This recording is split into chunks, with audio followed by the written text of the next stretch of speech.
Реализация основного конституционного права граждан на свободный труд и предпринимательскую деятельность, создание условий для его развития, решение конфликтных ситуаций с контрольно-надзорными правоохранительными органами. Аппарат уполномоченного по правам предпринимателей не только говорит о проблемах бизнеса, но и решает их. Ежегодно сюда поступает более 300 обращений со всей республики. Порядка 60% из них касаются вопросов земельно-имущественных отношений. Именно эта тема волновала и участников семинара в Сибае.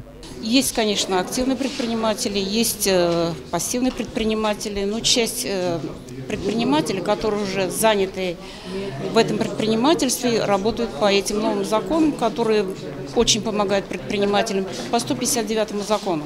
Это то есть выкуп предприятий, зданий, сооружений. Вопросы такие, что часть предпринимателей смогли купить, часть, то есть не вошли. То если они включились, договор заключили 30 декабря, закон действует, начинается с 1 января, то остался один день. Как быть в такой ситуации? Теперь, значит, дополнительно с 1 июля 2015 года вышел новый закон. Мы думаем, что все предприниматели будут довольны, и часть тех, которых вопросы были не решены, то есть они войдут в эту программу. Затрагиваем важные аспекты, именно проблематичные вопросы обсуждаем. Вот. И новинки, какие моменты мы можем, значит, изменить, повлиять как с законодательной стороны, да, исполнительной части. И сами же, в том числе, являясь предпринимателями, применять это на практике, что самое, наверное, актуальное и важное. В Сибае же, как отметили представители аппарата уполномоченного по правам предпринимателей по Республике Башкортостан, есть все необходимые условия для создания и развития малого и среднего бизнеса. Руководство города понимает, что развитие экономики невозможно без предпринимательства. В своем докладе глава администрации Халид Сулейманов также остановился на положительных изменениях, которые происходят в последние годы, тем самым подчеркивая, что вопрос уровня жизни и благополучия жителей Сибая решается комплексно, как развитием предпринимательства, так и созданием необходимых условий для комфортного проживания. Сегодня уже ведем строительство 62-го многоэтажного многоквартирного дома. Из них сегодня 53 зданы, 11 мы строим. Из них 2 девятиэтажки, одна завершается, другой мы начали, 5 пятиэтажек и 6-й мы начали, и остальные трехэтажные дома.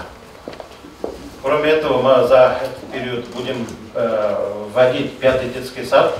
В своем выступлении Рафаиль Гибадуллин отметил, что сегодня для оказания реальной помощи предпринимателям заключены соглашения о сотрудничестве с большинством органов исполнительной власти, общественными объединениями, вузами, профессиональными союзами, научным сообществом. Около 10%, на самом-то деле где-то, наверное, 5%. И я часто бываю в районах и вижу, там, где нет промышленности, еле дотягивают до 30%, тут 27%. Поэтому честь и хвала муниципалитету и руководителям, которые, в общем, стараются развивать предпринимательство. Мне это очень понравилось.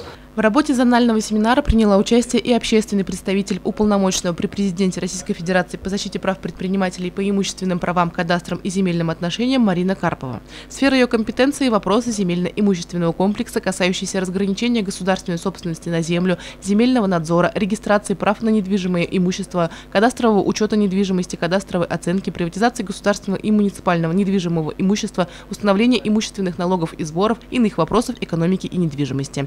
В своем выступлении она подробно остановилась на каждом моменте. 20-летний объект, он и в эксплуатации более дорогой. У него и арендатор другой, потому что он менее современный по сравнению с каким-то новым центром, понимаете, да? То есть доходы гораздо меньше, а затраты получаются одинаковые с новым зданием. Даже некоторые, скажем так, большие центры, они были заинтересованы в переходе на налог от кадастровой стоимости. Для них это выгоднее, для новых зданий. Но для старых зданий это катастрофа. И мне кажется, вот я не видела нигде в законе, чтобы была градация, именно там где-то делают какие-то льготы по квадратным метрам. А почему нет льготы для старых зданий, да? Потому, чтобы все-таки в них вот этого роста дикого, вот когда чуть ли не с нуля это поднимается до 400 тысяч, не было. В рамках семинара прошел также круглый стол изменения в законодательстве по земельно-имущественным отношениям в сфере кадастров, где рассматривались и обсуждались такие вопросы, как преимущественное право аренды и купли-продажи, вопросы оспаривания кадастровой стоимости, вопросы малой приватизации. Елена Афанасьева, Хамитова, Дамир Хайбуль, Карпова, телекомпания СТВ.